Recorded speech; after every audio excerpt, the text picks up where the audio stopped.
These are my top 4 tips for what to do if you don't feel your side butt in your side leg lifts and you just get quad and hip flexor instead. And Lily's going to be my assistant, the lovely kitty. So the first step is to really reach your top. Lily, go. Lily, go. Reach your top hip down away from your pelvis. As soon as you lift high enough that your pelvis is coming towards your ribs, you're losing a whole ton of hip flexor opportunity. So hook your hand over your pelvis and don't lift any higher than you can go without keeping that stability in your pelvis. So that's my kind of number 1 first strategy.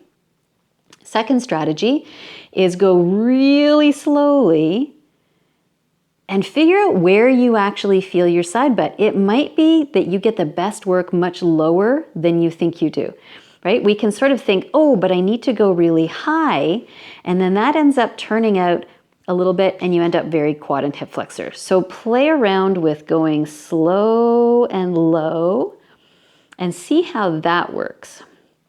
My third strategy is play around with turning in and turning out. Sometimes if you turn your leg in a little bit so that your knee and your toes are pointing more towards the ceiling, that's how you really access a whole bunch of side butt, because now your quads and hip flexors are pointing at the floor. They're less able to be your lifters. They're less likely to take over.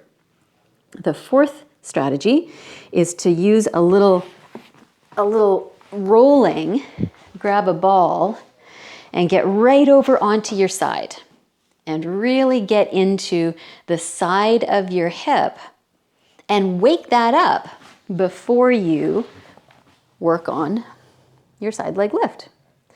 So try those 4 strategies. See what you think. Let me know in the comments below if one of them works better for you than one of the others.